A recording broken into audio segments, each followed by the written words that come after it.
సరే, పిల్లి Koona Iran, America అగ్రరాజ్యం పెద్ద ఎలిఫెంట్ సింహం. కానీ యుద్ధంలో ఏం జరుగుతుంది సార్? అదే కదా అమెరికా అనుకున్నది, తర్వాత ఇజ్రాయెల్ అనుకున్నది. పర్టికులర్గా అమెరికా మొత్తం అని కాకుండా అమెరికన్ ప్రెసిడెంట్ ట్రంప్ మెగలో మేనిక్ అంటే ఇంత పెద్ద అంతా నేనే నాకే అంతా ఉన్నది వీళ్ళంతా మీరు అన్నట్టు పిల్లి కొన సింహం ముందు పిల్లి కొన ఏంటంటే ఇప్పుడు మనం ఒక రూమ్లో పెట్టేసి పిల్లిని పట్టేసి రూముల్లో కొడుతున్నాం అనుకో, బాగా పిచ్చిలేసి వచ్చిన తర్వాత ముక్క మీద పట్టుకొని కొత్త పరిచేసి అదే పారిపోతుంది. కనీసం చంపకపోయినా కానీ నష్టపోయేది కొట్టేవాడు అవుతుంది. అంటే ఇప్పుడు అది సూపర్ పవర్ మా దగ్గర ఉన్న ఆర్మ్స్ ఆర్మమెంట్ ఎవరి దగ్గర లేదు. మేము ఎవరినైనా అంటే మీరు అన్నట్టు 3-4 రోజులలో దాన్ని ఏమంటారు అంటే హిట్లర్ వాడాయి అప్పుడు బ్లిట్జ్ క్రిక్ అంటే మెరుపు దాడులలో మేము మొత్తం జయించేస్తామనే పద్ధతిలో ట్రంప్ అలా అనుకొని ఇరాన్ సరెండర్ అయిపోతుంది, నీల్ డౌన్ అయిపోతుంది. ఆయన ఏమన్నారంటే లీడర్షిప్ అంతా మేము డికాపిటేట్ చేస్తాం.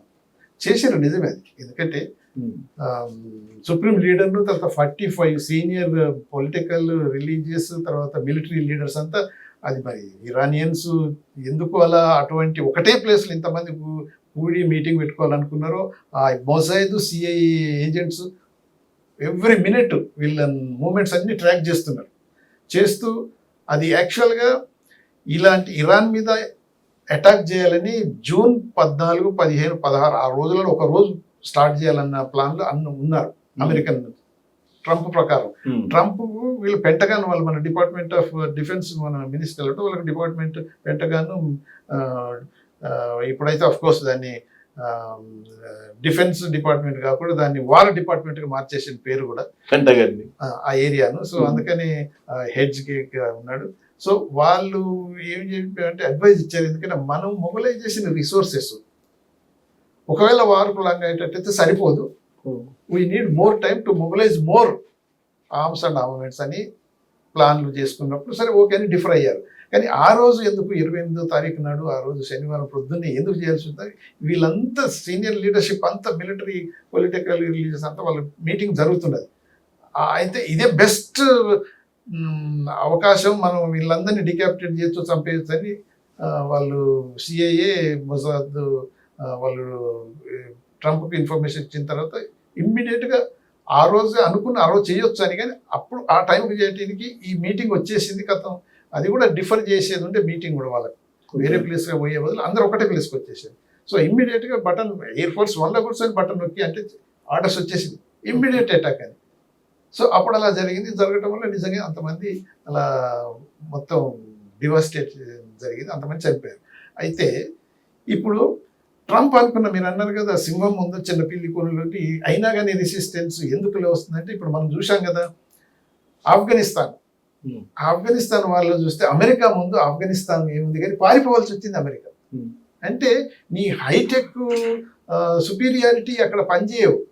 నువ్వు ఇప్పుడు వాళ్ళు అనుకున్నది ఏంటంటే మొత్తం ఎయిర్ పవర్ తోటి కంట్రోల్ చేయాలి ఇరాన్ను మొత్తాన్ని. ఇరాన్ అంటే అదే కాకుండా వాళ్ళ గోల్స్ అసలు ఏంటి, ఎందుకు వారు చేయాలనేది దానికి గోల్స్ అంటే మొదట వారు కన్నా ముందు ఒక విధంగా ఉంటుంది, డ్యూరింగ్ ఫస్ట్ డే ఒక విధంగా ఉంది, ఇప్పుడు చూస్తే ఇంకొక విధంగా ఉంటుంది. అంటే వాళ్ళకు ఇప్పుడు అదే బిగ్గెస్ట్ క్వశ్చన్ వాళ్ళు అమెరికన్స్ వేసేది అంటే ఏంటి నీ ఎయిమ్స్ అండ్ ఆబ్జెక్టివ్స్ ఏంటి, అమెరికన్ ఎందుకు వారిలోకి నెట్టుతున్నావు, అమెరికన్ సోల్జర్స్ ప్రాణాలను ఎందుకు అలా బలి చేయాలనుకుంటున్నావు అని వాళ్ళు పెద్ద క్వశ్చన్ వేస్తున్నారు. అయితే ఆయన ఏమన్నాడంటే okay Iran is about to make nuclear bomb, అది మెయిన్. దాని తర్వాత ఈ మిస్సైల్స్ ఇది ఏదైతే ఉందో ఈ నెవల్ పవరు ఈ మిలిటరీ మిస్సైల్స్ మొత్తం నాశనం చేయాలనేది ఒకటి. అమెరికా ఇది న్యూక్లియర్ బాంబ్ తయారు చేయకుండా. తర్వాత థర్డ్ ఏంటంటే రిజిమ్ చేంజ్, అంటే ఒక్కొక్క స్టేజ్ నుంచి ఒక్కొక్క స్టేజ్ వచ్చింది. అయితే ముందటి నుంచి ఇప్పుడు మనం ఇప్పుడు ఏది కాకుండా ఫస్ట్ టర్మ్ 2018 అంటే అప్పుడు ప్రెసిడెంట్గా ఉన్నప్పుడు ఈ న్యూక్లియర్ ఆర్మ్స్ ఇరాన్ తయారు చేస్తుంది అనేది ఏదైతే పర్సెప్షన్ వెస్టర్న్ కంట్రీస్కి వచ్చినప్పుడు వాళ్ళు సీరియస్గా ఓకే డిస్కషన్ చేసి మనం కంట్రోల్ చేయాలి, మీరు చేసుకోవడానికి వీల్లేదు, న్యూక్లియర్ బాంబ్ తయారు చేయడానికి వీల్లేదు అంటే నెగోషియేషన్స్ అవుతున్నాయి. దాంట్లో నుంచి అమెరికాను అంటే without any further consultation with అలీస్తో మామూలుగా ఏదైనా డెలిగేషన్ ఉన్నప్పుడు మిగతా వాళ్ళందరితో కన్సల్టేషన్ అవుతాయి, ఏదైనా డిసిషన్ తీసుకుని వాళ్ళకి ఎవరు చెప్పకుండా విత్డ్రా చేసేసి అమెరికన్ డెలిగేషన్ పార్టిసిపేట్ చేయడానికి వీల్లేదు, నో నెగోషియేషన్స్ అనేసి తీసుకెళ్ళి అప్పుడు మళ్ళీ మొన్న కూడా స్విట్జర్లాండ్లో నెగోషియేషన్స్ అవుతున్నాయి, డిస్కషన్స్ అవుతున్నాయి. ఆ డిస్కషన్ ఏంటంటే అది ఒక పేరుకు మాత్రమే చేపించారు తప్ప ఆ రోజు ఈవినింగ్ కంప్లీట్ క్లోజర్ కాకముందే డిస్కషన్స్ ట్రంప్ చేసి I'm not happy, they are not surrendering ఆయననే మాట, they are not accepting our conditions, so whatever we say if they accept there is no need to use military force అనేసిండు. తర్వాత మళ్ళీ evening వరకు they are not serious అని అంటే అప్పుడే అర్థమైంది అన్నట్టు ఇది ఫార్మాలిటీతో తప్ప ఇంకోటి ఫార్మాలిటీ కాదు, డైవర్షన్ టాక్టిక్స్ ఎక్కువ. 10 రోజులు 15 రోజులు టైం ఇస్తున్నాను నేను ఇరానియన్స్కు, ఆ లోపుగా వాళ్ళు సరెండర్ కాకపోతే మిలిటరీ యూజ్ చేస్తాను అన్నాడు. అంటే ఇక వీళ్ళు అంత ప్రిపరేషన్ ఉండటానికి వీలు లేకుంటుంది. అంటే వెనిజువేలాలో కూడా అదే చేసిండు కదా, అలఫే సడన్ ఓవర్ నైట్లో పోయి మొత్తం మధురోను కిడ్నాప్ చేయటం పికప్ చేసి తీసుకొచ్చాను అంటే అలానే ఇక్కడ చేయగలుగుతాను అనే పద్ధతిలో పోయినట్టు తెలుస్తుంది. ఒకవైపు నెగోషియేషన్ చేస్తూనే ఇంకొక వైపు అబ్రహాం లింకన్ ఓడ ఒకటి తీసుకొచ్చారు, తర్వాత అది ఎయిర్ క్రాఫ్ట్ క్యారియర్స్ అన్ని తీసుకొచ్చి పెట్టారు, ఫస్ట్ లేయర్ ని లేపేశారు సార్ మీరు అన్నట్టు. కానీ ఇరాన్ ముందుగానే ఫస్ట్ లేయర్ లేకపోయినప్పటికీ కూడా కింద లేయర్ ని ముందే తయారు చేసి పెట్టింది ఎగ్జాక్ట్ అనేది ఇప్పుడు జూన్లో అటాక్ అయిన తర్వాత Iranians starting from supreme leader నుంచి లాస్ట్ డౌన్ సోల్జర్ దాకా అంటే వాళ్ళంతా ప్రిపేర్ అవుతున్నారు లేయర్ బై లేయర్. ఒకవేళ ఇలా జరిగితే ఏం చేయాలి, నెక్స్ట్ లేయర్ ఇన్ కమాండ్ ఎవరు ఉండాలి, వాళ్ళు కూడా పోతే ఇంకెవరు ఉండాలి, అలా ఆల్మోస్ట్ 3-4 లేయర్స్ దాకా ప్రిపేర్ అయి ఉన్నారు. ఇప్పుడు అయతుల్లా ఖొమైనీ లాస్ట్ స్పీచ్లో కూడా క్లియర్గా అనేసింది ఏంటంటే ఓకే నన్ను చంపేసినా కానీ ఇరాన్ మాత్రం వాళ్ళు చంపేయలేరు, ఇంకా ఇంతకంటే ఎక్కువ ఫైట్ చేసే వాళ్ళు కూడా తయారై వస్తారు, రెడీగా ఉన్నారు. అంటే గ్రౌండ్ లెవెల్ దాకా తయారు చేసి పెట్టారు అంతే, వాళ్ళంతా లేయర్ టు లేయర్. అందుకనే చూసాం కదా లాస్ట్ జూన్లో అటాక్ జరిగినప్పుడు రిటాలియేట్ చేయడానికి ఇరానియన్స్కు టైం పట్టింది దినాలు. ఇప్పుడు 2-3 అవర్స్లో ఇమ్మీడియట్గా రిటాలియేషన్ స్టార్ట్ అయింది. అమెరికన్ ఎయిర్ బేసెస్ మీద, అమెరికన్ అసెట్స్ మీద, స్థావరాల మీద, ఈవెన్ అప్ టు సైప్రస్ దాకా వాళ్ళు మిసైల్స్ ఉపయోగించి అది యూకే వాళ్ళది ఆ స్థావరం, అది అమెరికన్స్ యూజ్ చేసుకుంటున్నారని దాన్ని కూడా కొట్టింది. కానీ ఇప్పుడు ఏంటంటే ఇరానియన్స్ ఇది జరుగుతుంది, ఇలా అయినప్పుడు మనం ఇలా అంటే రిటాలియేట్ చేయాల్సి వస్తుంది అనే ప్రిపరేషన్లో ఉన్నారు. కాబట్టి ఈ ఆర్మమెంట్స్ మనం అనుకుంటాం అమెరికా ఎక్కడ మీరు పెద్ద పులి సింహం లేదు, ఇదేంది పిల్లి పూన, ఇది ఎలా అవుతుందంటే అలా అని కాదు, కానీ వాళ్ళ ప్రిపరేషన్లో వాళ్ళు ఉన్నారు. ఇప్పుడు రిజిమ్ చేంజ్ ఆయన మెయిన్ ఐడియా ఏంటంటే ఈ ఇరాన్లో ఇది మనకు ఒకసారి చూసినట్టయితే అంతకుముందు పింక్ రెవల్యూషన్ వేరియస్ కంట్రీస్లో అలా తీసుకొచ్చి రిజిమ్ చేంజ్లు చేసేసాం. అలానే ఇక్కడ కూడా చేయడానికి యూనివర్సిటీలలో అదర్ ఏరియాస్లలో కొంతమందికి ఇటువంటి ఏమంటారు గ్రూప్స్ తయారు చేసి డిమాన్స్ట్రేషన్ చేపించి, అందుకనే కొంతవరకు యాంటీ అంటే గవర్నమెంట్ డిమాన్స్ట్రేషన్ మనం చూసాం, అది కూడా సప్రెస్ సీరియస్గా చేశారు. అయితే ఇప్పుడు ట్రంప్ ఈ అమెరికన్ వాళ్ళ క్యాలిక్యులేషన్ ప్రకారం ఏంటంటే ఒకసారి మనం ఈ టాప్ లీడర్షిప్ను సుప్రీం లీడర్ తీసేస్తే ప్రజలు అక్కడోళ్ళే రివోల్ట్ అయిపోయి ఆటోమేటిక్గా వేరే ఆల్టర్నేటివ్ సిస్టమ్ తీసుకొస్తారు, వీళ్ళంతా తీసేస్తారు అనే పద్ధతులు పోయి, అందుకని నెంబర్ ఆఫ్ టైమ్స్లో ఇట్ ఈస్ అంటే ఛాన్స్ వన్ లైఫ్ టైంలో వచ్చే ఛాన్స్ వచ్చింది మీకు, మీరంతా రివోల్ట్ కండి, తర్వాత సోల్జర్స్ మిమ్మల్ని అందరినీ చంపేస్తాను, కానీ మీరు పుట్ డౌన్ యువర్ ఆర్మ్స్, మిమ్మల్ని అంతా క్షమిస్తాను, సేవ్ చేస్తాను, if you fight then I will kill every soldier, all soldiers are what అంటే ఆయన ధోరణిలో ఏమేమో మాట్లాడుతుంటారు. కానీ ఇప్పుడు అలా జరుగుతుందనే ఉద్దేశంతో కొంతవరకు ప్రొసీడ్ అయిపోయింది, కానీ అది జరగట్లేదు. అసలు ఏమాత్రం ఆయన అనుకున్నది జరగట్లేదు నాట్ అట్ ఆల్. మనం చూసాం కదా ఇప్పుడు దేర్ ఆర్ 2, ఒకటేమో సుప్రీం లీడర్ ఖొమైనీ చనిపోయిన నెక్స్ట్ డే ఉన్న ర్యాలీస్, సింపతి ర్యాలీస్, మార్నింగ్ అంటే సంతాప సభలు పెట్టి అవన్నీ చూస్తున్నప్పుడు లక్షల మంది రోడ్ల నుండి మొత్తం ఎక్కడంతా గ్యాదర్ అయ్యారు. అది ఈ కొమ్యూనిటీ చచ్చిపోయింది అనేసరికి సంబరాలు సెలబ్రేషన్స్ అవుతున్నాయని ఒక స్మాల్ గ్రూప్స్ ఒక యూనివర్సిటీలో వాళ్ళు చూపించింది. అంటే అదంతా వీళ్ళు తయారు చేసిందే తప్ప పబ్లిక్ జనరల్ అఫ్ కోర్స్ ఈ రిజిము ఏది అంత మంచిగా ప్రజలకు ఎంతో ఉపయోగపడి ప్రజాక్షేమాల గురించి పనిచేసిందని మనం అనడానికి వీల్లేదు. కానీ యాంటీ రిజిమ్ సెంటిమెంట్ ఏదైతే ఉన్నదో అది యాక్చువల్గా ఇప్పుడు యాంటీ అమెరికన్ సెంటిమెంట్ గా మారే పరిస్థితులు ఉంది. సో ఆయన అనుకున్న దానికి భిన్నమైన వాతావరణం గ్రౌండ్ లో కనిపిస్తుంది. అంటే ఖమేనీ చనిపోయిన తర్వాత ఖమేనీని చంపిన తర్వాత రివోల్ట్ అవుతున్నారు అమెరికా, అక్కడ ఉన్నటువంటి ఇరానియన్స్ అమెరికా మీద. కరెక్ట్. ఇప్పుడు ఒకటి దేర్ ఆర్ టూ గ్రూప్స్ ఎలాగ ఉన్నారు. ఒకటే గవర్నింగ్ రెజిమ్ కు సపోర్ట్ చేసేటోళ్ళు, తర్వాత సేమ్ అపోజ్ చేసేటోళ్ళు. అయితే ఇప్పుడు న్యూట్రల్స్ చాలా మంది ఉన్నా వాళ్ళంతా ఆ జనం అంతా ఇప్పుడు అమెరికాకి ఎగనెస్ట్. ఎందుకంటే ఇప్పుడు అమెరికా ఏదైతే చేసిందో ఇరాక్ లో నెక్స్ట్ ఇది వెపన్స్ ఆఫ్ మాస్ డిస్ట్రక్షన్ అని ఏదో క్రియేట్ చేసి అప్పుడు బుష్ టైంలో మొత్తం ఆ దేశాన్ని నాశనం చేసినట్టు ఇప్పటిదాకా కోలుకునే పరిస్థితి లేదు కదా. సో అటువంటి పరిస్థితి అంటే ఆయిల్ కంట్రోల్ చేయాలని. సో వెనిజువెలా చేసింది కూడా ఆయిల్ గురించి. ఎక్కడన్నా పోయి ఆయిల్ లేని కంట్రీలో పోయి ఏదన్నా అమెరికా వాళ్ళు పోయి అక్కడ ఏమైనా స్థావరాలు పెట్టినా లేకపోతే వాళ్ళ ఏమన్నా వెల్ఫేర్ స్కీమ్స్ పెట్టి లేదు. వాళ్ళది ఏంటంటే oil producing countries, rich countries, mineral ఉన్న వాటి కంట్రీస్లో ఆధిపత్యం చెలాయించి అవన్నీ రిసోర్సెస్ తీసుకోవాలనే పద్ధతిలో వెనిజువెలా. ఇప్పుడు వెనిజువెలా ఓపెన్ చెప్పింది కదా, వెనిజువెలాను మధ్యలో తీసుకుపోయిన తర్వాత ఇదంతా ఆయిల్ ఉన్న ఎక్స్ప్లోరేషన్ అంతా మన అమెరికన్ కంపెనీలే చేస్తాయి. ఆయిల్ అంతా మేమే అమ్ముతాం, కాకపోతే కొంత అమౌంట్ వెనిజువెలాకి ఇస్తాం ప్రజలకు, కానీ మిగతా మేమే చూసుకుంటాం. నేను I'm the president of Venezuela అని రాసుకున్నాడు సోషల్ ఉంది కదా, ట్రూత్ సోషల్ దాంట్లో. అంటే ఆ స్టేజ్కి పోయింది. అలానే ఇప్పుడు ఇరాన్ కూడా రిచ్ రిసోర్సెస్ కదా. అక్కడ కనుక రిస్ట్రిక్షన్స్ లేకుండా సౌదీ అరేబియా లెక్క ఫ్రీడమ్ వాళ్ళు ఉండి కనుక డెవలప్ అయినట్టే ఆన్ పార్ విత్ ఇది మన యూఏఈ, సౌదీ వాళ్ళకంటే ఇంకెక్కువ ప్రాస్పరస్గా ఉండే పరిస్థితులు ఉండే.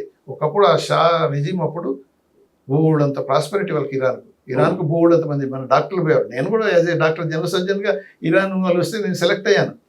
కాకపోతే అప్పుడు నేను పోవటం ఏంటి ఒక దేశానికి ఒక వాళ్ళ అంటే ఎంప్లాయీగా వాళ్ళ జీతగానికి పోవటం కాదు. పోతే నేను అంబాసిడర్ ఆఫ్ ఇండియా పోతా, భారతదేశ రిప్రజెంటేటివ్ పోతా అనేది సీరియస్గా డిసైడ్ చేసుకొని రాసుకున్నాను. కాబట్టి యాజ్ రిప్రజెంటేటివ్గా అంబాసిడర్గా వేరే దేశాలకు పోయాను. ఇరాన్కి వెళ్ళారు సార్? వెళ్ళలేదు, కానీ ఇరాన్కు నాకు ఫస్ట్ పోస్టింగ్ అప్పుడు 86లో ఇరాన్కి ఇచ్చారు అప్పుడు. కానీ అప్పుడు వార్ అవుతుంది. అప్పుడు కూడా ఇది ఇరాన్ వారు ఇరాక్ వారు అవుతుంది కాబట్టి మళ్ళీ నేను అప్పుడు జర్మనీకి వెళ్ళాను. అంటే ఇప్పుడు అప్పుడు చాలా రిచ్ కంట్రీ అది. ఇప్పుడు కూడా మన డాక్టర్స్ అనేక మంది ఇప్పుడు అక్కడ ఉన్నారు, ఇబ్బంది పడుతున్నారు అంటే ఈ వార్ కారణంగా. అదే ఇప్పుడు ఆల్మోస్ట్ మనకు 70,000 ఇండియన్ నేషనల్స్ ఇరాన్ లో ఉన్నారు. ఆన్ ద వరల్డ్ మొత్తం ఆఫ్ కోర్స్ గల్ఫ్ లో చూస్తే మనకు Indian citizens 95 lakh, nearly 1 crore అనుకోవాలి, అంతమంది గల్ఫ్ లో ఉన్నారు. అందుకని ఇది పెద్ద సీరియస్ ఇష్యూ. అదే మనం మాట్లాడుకునేటప్పుడు ఈ వారు ప్రపంచం మీద ఎలా ఎఫెక్ట్ అవుతుంది, పర్టికులర్గా మన ఇండియా మీద ఎఫెక్ట్ అవుతుంది, ఎంత అవుతుంది అని మనం ఒకసారి కూడా మాట్లాడితే మనం చెప్పుకోవచ్చు. సార్ ఒకటి ఇక్కడ ఇరాన్కి సంబంధించి కిల్ జోన్స్ ఏదో ఉన్నాయి, కొన్ని పెట్టున్నారు. అమెరికా సైన్యం రాగానే ఆ కిల్ జోన్స్ లోకి ఎంటర్ కాగానే మొత్తం మటాష్ అవుతుంది అమెరికా సైన్యం అనేది ఒకటి వినిపిస్తుంది. ఏంటి సార్ ఆ కిల్ జోన్స్ ఏంటి అంటే? అదే ఇప్పుడు ఇరాన్ ఒకటి ఎయిర్ పవర్ తోటి రెజిమ్ చేంజ్ చేసి నువ్వు ఒక కంట్రీని కంట్రోల్ చేయలేవు. You need to have the boots on the ground అంటాం. సో ఆర్మీ రావాలి, వాళ్ళు ఎంటర్ అయ్యి కంట్రోల్ చేస్తే తప్ప ఇది నువ్వు ఆక్యుపై చేసుకొని ఎయిర్ పవర్తో 4 బాంబులు వేసి దూరం పోయి మళ్ళీ 4 బాంబులు వేస్తే అది కాదు. సో అందుకనే ఇప్పుడు ఈ ట్రంప్ ఏమన్నాడంటే మొన్న స్పీచ్ ఇచ్చిందంటే అమెరికన్ సోల్జర్స్ ఇరాన్ భూభాగంలో దిగాల్సి వచ్చిన అవసరం ఉంటుంది, ఉంటే మాత్రం క్యాజువాలిటీస్ అవుతాయి. వాళ్ళకి తెలుసు, వీళ్ళకి తెలుసు. అందుకని వేరియస్ పాయింట్స్ ఆఫ్ ఎంట్రీలో వీళ్ళంతా పకడ్బందీగా పెట్టింది ఏంటంటే కొన్ని ఏరియాస్లో ట్రాపింగ్ లెక్క, మనం ల్యాండ్ మైన్స్ లెక్కనే సింపుల్. ఇప్పుడు అందుకని ఇప్పుడు స్ట్రైట్ ఆఫ్ హార్ముజ్ ఉంది, అక్కడ నుంచి తీసుకుందాం. రెవల్యూషనరీ గార్డ్ కోర్ ఏదైతే ఉందో IRGC, Iranian revolution guard corps, వాళ్ళు మొత్తం చెప్పారు ఈ ఏరియా నుంచి ఎవరైనా ఇక్కడ ఎంటర్ అయితే ఆటోమేటిక్గా వాళ్ళ షిప్స్ అన్ని ధ్వంసం అయిపోతాయి. అంటే they put whatever land mine system లెక్క అక్కడే ఉంటుంది. సో అలానే వీళ్ళ ఏరియాకి ఏదైతే ఉంటుందో ఎక్కడి నుంచి ఎంటర్ కాగలుగుతారు, ఎక్కడి నుంచి వస్తే మళ్ళీ ఎలా అవుతారు అంటే అక్కడే ఫస్ట్ పాయింట్లోనే కొంతమంది ఎగిరిపోతారు.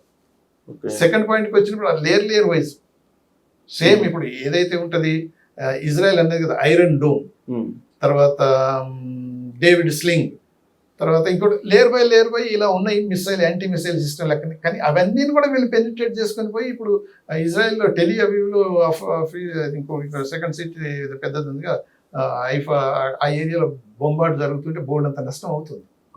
అంటే ఇరాన్ను అండర్ ఎస్టిమేట్ చేసి అటాక్ చేసి కంట్రోల్లో తీసుకుంటాము అనేదైతే ఉన్నదో కొద్దిగా అది బ్యాక్ ఫైర్ అయ్యే పాసిబిలిటీస్ ఎక్కువ కనిపిస్తుంది. లేటెస్ట్ గా ట్రంప్ ఏమంటే సుమారుగా 70,000 మంది సైన్యం మోహరించి ఉన్నారు, ఎంటర్ కాబోతున్నారు అని.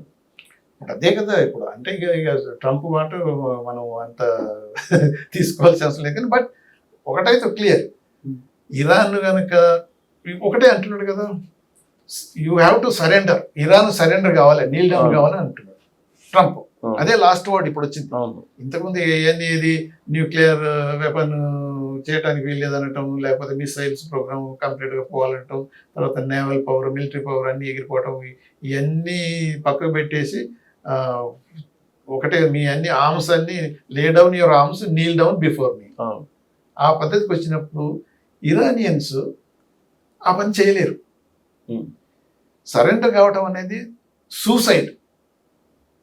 ఇదే వారు కంటిన్యూ అయినా కానీ ఫైట్ చేసి విజయమో వీరస్వర్గమో మనం యుద్ధ భూమిలోనే తెలుసుకుంటాం. మనం అప్పుడైనా కానీ కనీసం ప్రజలు మన చీకొట్టరు, తన్నారు. ఒకవేళ సరెండర్ అయితే ఇరానియన్ నేటివ్స్, ఇరాన్ ప్రజలే వీళ్ళని చంపేస్తారు. As simple as that. అందుకని సరెండర్ అయ్యే క్వశ్చనే లేదు. నువ్వు సరెండర్ అయితేనే నేను ఆపుతానని ఏదైతే అంటున్నాడో ఏది ట్రంప్, ఇంకొక వారం రోజులు కనుక ఇలా కంటిన్యూ అయిన తర్వాత ఇప్పుడు ఆల్మోస్ట్ క్లోజ్ ఇన్ఫర్మేషన్ ఏంటంటే ఆల్రెడీ ఇది ట్రంప్ ఎయిడ్స్ అంటే ఆలోచనలో పడ్డారు ఏంటంటే ఎగ్జిట్, ఫేస్ సేవింగ్ ఎగ్జిట్ ఎలా అని ఆ స్టేజ్కి వచ్చేసింది. కానీ మీరు చెప్పే లెక్కన ఇప్పుడు ఎయిర్ స్ట్రైక్స్ వల్ల వీళ్ళే సరెండర్ గారు, సైన్యం దిగాలి, సైన్యం దిగితేనేమో అక్కడేమో కిల్ జోన్స్ ఉన్నాయి అంటున్నారు. సో ఆఫ్ఘనిస్తాన్ పరిస్థితినా? ఆఫ్ఘనిస్తాన్ అయితే దిగి అంత ఉన్నారు కాబట్టి పారిపోవాల్సి వచ్చింది. అందుకని ఇప్పుడు హెచ్చరిస్తున్నారు వాళ్ళు, ఎర్ర సముద్రం నుంచి పరిగెత్తాలి ఇల్లునా. అంతే కదా, ఇప్పుడు అక్కడ కూడా పోతే ఇప్పుడు అందుకని చెప్తున్నాను కదా, ఇరాన్ ఒక్కటే కాదు, అక్కడ నాన్ స్టేట్ యాక్టర్స్ అంటే ప్రాక్సీస్ ఉన్నారు కదా. ఆ ఎర్ర సముద్రం పోవాలంటే యూతీస్ అంతా లైన్ పెట్టి ఉన్నారు అక్కడ. They are controlling already. ఇక్కడనేమో ఎజిబుల్ ఆల్రెడీ దిగారు లెబనాన్ నుంచి. తర్వాత ఇరాక్ లో కూడా మన షియైట్ మిలిషియా వాళ్ళు, ఇది ఇరాన్ సపోర్టర్స్ అంతా అక్కడ ఉన్నారు. ఇక్కడ ఉన్న ఎర్రవేలి ఏదైతే ఇరాక్ లో దాడి మన ఇరాన్ వాళ్ళ అమెరికా స్థావరాల మీద చేసింది కదా, అక్కడ కూడా పెరిగిపోతుంది. అలానే అందరూ ఎందుకు ఇప్పుడు ఇంకా కొద్దిగా పొలంగా అయితే ప్రపంచంలో వేరు వేరు దేశాలలో ఎక్కడెక్కడ సిఐట్స్ ఉన్నారో అక్కడంతా తిరగబడతారు. ఇప్పుడు కరాచీలో ఏం జరుగుతుంది, ఇస్లామాబాద్ లో ఏం జరిగింది, అమెరికన్ కాన్సులేట్ మీద కరాచీలో పడిపోయింది, వాళ్ళ ఎంబసీలు కూడా పడి ఆల్రెడీ అమెరికన్ ఎంబసీస్ ఈ గల్ఫ్ కంట్రీస్ అందరినీ కట్ డౌన్ చేయడం కాదు, ఎవాక్ట్ చేసే పరిస్థితి వస్తుంది. మొత్తం రమ్మన్నారండి అమెరికాకు సంబంధించిన ఎంబసీ ఎంప్లాయీస్ అందరూ అమెరికా తిరిగి వచ్చారు. ఎవాక్యుయేటింగ్ అంటే coming back or going somewhere safe place like. అంటే ఆ పరిస్థితి అనుకోలేదు వాళ్ళు, ఇంత ఇది జరుగుతుంది, ఇంత రిటాలియేషన్ వస్తుంది అని అంత అనుకోలేదు. కాకపోతే ఏంటంటే ఒకటి, ఇప్పుడు మనం ట్రంప్ తీసుకున్న చర్య వల్ల ఇంతకుముందు ఎక్కడెక్కడ ఈవెన్ ఇరాక్ వార్ జరిగినప్పుడు కూడా నాటో కంట్రీస్, తర్వాత యూరోపియన్ కంట్రీస్ అమెరికాతో ఫుల్ సపోర్ట్లు ఉన్నారు. Even weapons of mass destruction అది ఫాల్స్ స్టోరీ అయినా కానీ వాట్ ఎవర్ ఇట్ ఈస్, ఇవన్నీ యుఎన్ ఎస్సీలో, యుఎన్ కౌన్సిల్, యునైటెడ్ నేషన్స్ దాంట్లో ఫోరాల్లో డిస్కషన్ జరిగింది. తర్వాత అక్కడ కూడా అప్రూవల్ అయిన తర్వాతనే ఇలా బుష్ ఎంతవరకు యాక్టివిటీస్ తీసుకున్నా కన్సల్టేషన్ తోటే పోయింది. కానీ ఇప్పుడు ట్రంప్ అలా కాదు, అంటే ఆయన ఏమంటారు ఒంటరితనం పోకడం అనేది పెట్టుకొని నేనే police man of the world, అందరూ వచ్చి నాకు సలాం కొట్టాలనే పద్ధతిలో ఉన్నారు. కాబట్టి యూరోపియన్లో ఉన్న వాళ్ళు కూడా, ఫర్ ఎగ్జాంపుల్ ఇది స్పెయిన్ ఆల్రెడీ ఆ ప్రైమ్ మినిస్టర్ ఓపెన్ చెప్పండి, we condemn this attack on Iran అనేసింది కదా. స్పెయిన్లో we don't do any business, we stop all business అని అనేసింది. ఇవన్నీ అది మళ్ళీ అలా చేశాడు అనుకో. ఇప్పుడు ఈయూలో ఒకటి వాళ్ళకున్న ఉడంబడిక ప్రకారం EU మెంబర్లలో ఏ కంట్రీ మీద మెంబర్ కంట్రీ మీద ఏదన్నా ఎవరైనా ట్రేడ్ ఇటువంటి ఎంబార్గోలు కనుక చేస్తే అందరి మీద చేసినట్టే ట్రీట్ చేస్తారు, లైక్ నాటో. అది కూడా మరి ఆలోచించాల్సి వస్తుంది. అలానే కాకుండా ఇప్పుడు యూకే ప్రైమ్ మినిస్టర్ ఏమన్నాడంటే సైప్రస్లో అయినా డియోగో గార్సియాలో ఉన్న వాళ్ళ బేసెస్ ఏదైతుంటాయి యూకే కంట్రోల్ ఉండేది అమెరికా యూజ్ చేసుకోవచ్చు, కానీ సెల్ఫ్ డిఫెన్స్కి వాడుకోవాల్సి వస్తుంది, కానీ అటాక్ చేయడానికి వీలు లేదు అని కూడా అనేసారు. ఓకే. తర్వాత అలానే ఇప్పుడు మన ఫ్రాన్స్ ఆయన కూడా అదే ఒక స్టేట్మెంట్. అంటే ఇక్కడ వీళ్ళు ట్రంప్ లెడ్ వార్కు సపోర్ట్ చేయలేదు, హోల్ హార్టెడ్గా చేయలేదు. కాకపోతే ఇప్పుడు మౌనంగా ఉన్నట్టే, కానీ పరిస్థితి వచ్చినప్పుడు ఓకే ఇది కరెక్ట్ కాదు అనేది పద్ధతిలో రావచ్చు. కానీ యూరోపియన్ యూనియన్ అదే ఇప్పుడు మనం గల్ఫ్ కంట్రీస్ చూస్తే కనుక ఇప్పుడు ఇరాన్ మొత్తం గల్ఫ్ కంట్రీస్ మీద ఆల్మోస్ట్ అందరి మీద అటాక్ చేస్తుంది. ఎందుకు? అక్కడ స్థావరాలు అమెరికా ఉన్నాయి కాబట్టి. మరి వాళ్ళు ఎటువైపు వెళ్తారు ఇప్పుడు? అది మంచి క్వశ్చన్. ఎందుకంటే ఇప్పుడు గల్ఫ్ కంట్రీస్లో పర్టికులర్ GCC కంట్రీస్లో ఏవైతున్నాయో ఈ ఏరియాలో అమెరికన్ ఎయిర్ బేసెస్ స్థావరాలు ఉన్న కంట్రీస్కు ఒకటి ఇరాన్ను వాళ్ళు సపోర్ట్ చేయలేరు, ఇరాన్ హెజిమోని వాళ్ళు యాక్సెప్ట్ చేయలేరు. అదే సేమ్ టోన్లో ఇజ్రాయెల్ హెజిమోని అయినా ఇజ్రాయెల్ డామినేషన్ అయినా అరబ్ దేశాలకు నచ్చదు. ఎందుకంటే వాళ్ళు చేసే పాలస్తీన్ గాజాలు ఏవైతే చేస్తుండ్రో అవన్నీ ఆ చర్యలు వాళ్ళకి నచ్చదు. అందుకనే రెండు అడకత్తల్లో ఉన్నట్టుంది వాళ్ళకు. ఇప్పుడు ఇరాను ఏంటంటే అంటుంది ఏంటి, లేదు వాళ్ళు మాకు నైబర్స్ అంతా బ్రదర్స్ సిస్టర్స్, మేము వాళ్ళని అటాక్ చేయట్లేదు, అమెరికన్ స్థావరాలు అమెరికన్ ఎసెట్స్ మీదనే అటాక్ చేస్తాం అని 6 నెలల నుంచి చెప్తున్నాం, మేము అలానే చేస్తున్నాం. కాకపోతే కొల్లేటరల్స్ అప్పుడప్పుడు అవుతాయి కదా, ఇప్పుడు మిసైల్ ఇటో పోయి పడుతున్నాయి, దానివల్ల అది టార్గెట్ చేసి ఫైర్ చేసింది కాదు, కొల్లేటరల్ డ్యామేజ్లు అవుతున్నాయి. అందుకనే మేము ఓన్లీ స్థావరాల మీదనే ఇంకా స్పెసిఫిక్ మిసైల్స్ క్రియేట్ చేసుకొని ఆ సూపర్సోనిక్ మిసైల్స్ వాడుతున్నారు, స్పెసిఫిక్గా అక్కడే పడుతున్నారు. అటువంటి వాడి జాగ్రత్తగా ఉంటామని కూడా వాళ్ళ foreign minister, Iran foreign minister అనేస్తుండ్రు. అందుకనే వాళ్ళు అంటారు మా సావరినిటీ మీరు వైలేట్ చేస్తున్నారు, ఇది కరెక్ట్ కాదు, మేము కూడా రిటాలియేట్ చేస్తామని అనాల్సి వస్తుంది తప్ప. ఇప్పుడు అలా అంటే ఇప్పుడు ఖతార్ ఉందనుకో, లేటెస్ట్గా మనకు తెలిసింది అంటే largest radar system American Gulf area అందరికీ ఖతార్లో ఉంది. అది almost more than $1 billion worth. Iranians destroy చేసేసింది దాన్ని. ఖతార్లో ఉంది. అందుకనే కదా ఇప్పుడు అది ఇరానియన్స్ అందుకని తక్కువ ఎస్టిమేట్ అది డిస్ట్రాయ్ అయింది కాబట్టి ఈ మిసైల్స్ పోయి వేరియస్ కంట్రీస్ లో కూడా డ్యామేజ్ చేయగలుగుతుంది. వాళ్ళ ఎంబసీల మీద పోతున్నాయి, వాళ్ళ స్థావరాల మీద పోతుంది, ఇప్పుడు వాళ్ళ నేవల్ షిప్స్ మీద కూడా పడుతున్నది. అంటే ఇప్పుడు ఇరానియన్స్ తీసుకునే చర్యలు వాళ్ళ దగ్గర ఉన్న లిమిటెడ్ ఆర్మ్స్ అయినా కానీ ఎఫెక్టివ్గా దాన్ని యూజ్ చేసుకోగలుగుతున్నారు. సో వాళ్ళకు తెలుసు ఏది మన ఈ గల్ఫ్ కంట్రీస్ ఏవైతే ఉన్నాయో, అమెరికన్ స్థావరాలు ఉన్న దేశాలు ఏవైతే ఉన్నాయో, వాళ్ళు ఇప్పుడు రీథింకింగ్.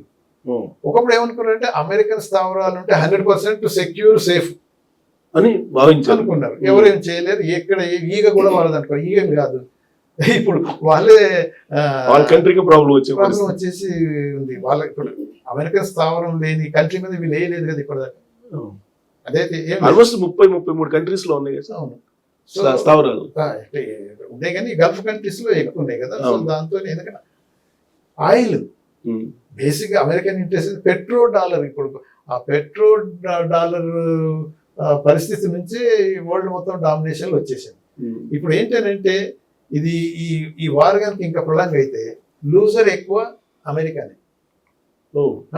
వాళ్ళకయ్యే ఈ లాసెస్ మనం ఒకసారి సెకండ్ వరల్డ్ వార్ మనం పోయినట్టయితే అప్పుడు బ్రిటిష్ డామినెంట్ పవర్, ప్రపంచం మొత్తం వెళ్తున్న పవర్.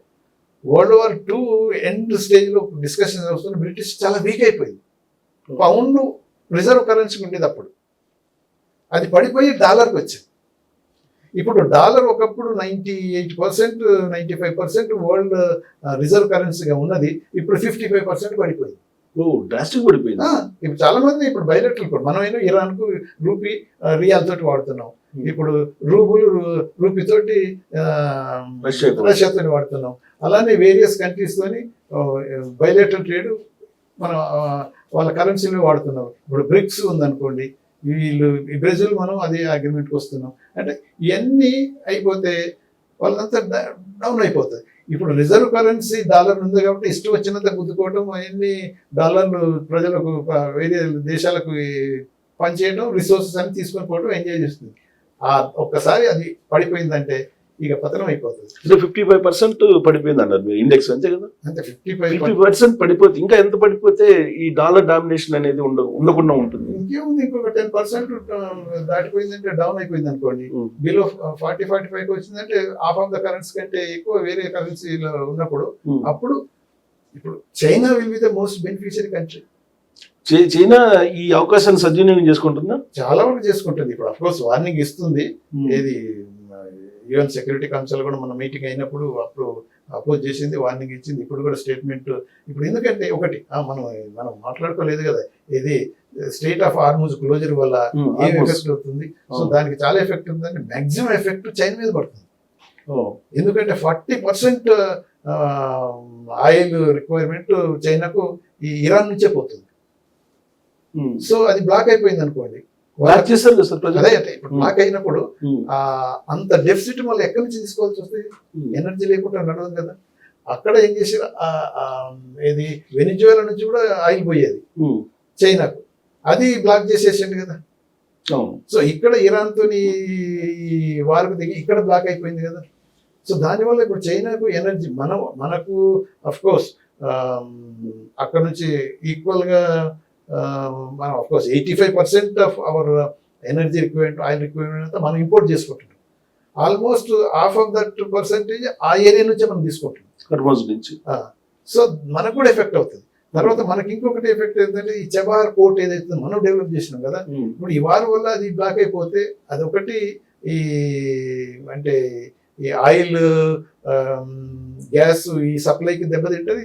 తర్వాత మనకు నార్త్ సౌత్ కారిడార్ అనేది ఏదైతే మనం పెట్టుకున్నామో ఇక్కడ నుంచి ఈ కరాచీ అంటే మన పాకిస్తాన్ బైపాస్ చేసుకుంటూ ఇరాన్ ద్వారా పోయి సెంట్రల్ ఏషియా నుంచి పోయి ఈవెన్ యూరోప్ దాకా మనం అది ఆ ట్రేడ్ రూట్ అది డెవలప్ కానికి చాలా మనం ప్రయత్నం చేస్తున్నాం. అది ఒక సెట్ బ్యాక్ అయిపోతుంది.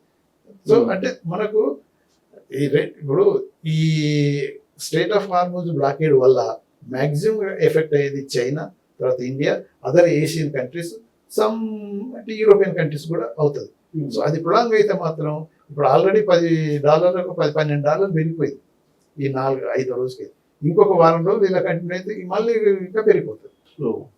ఆల్మోస్ట్ 74 ఉన్నది ఇప్పుడు 84 దాకా వచ్చేసింది. అలానే 100 దాకా పోయే పాసిబిలిటీస్ ఉన్నాయి ఇంకొక వారం రోజులు కనుక కంటిన్యూ అవుతాయి.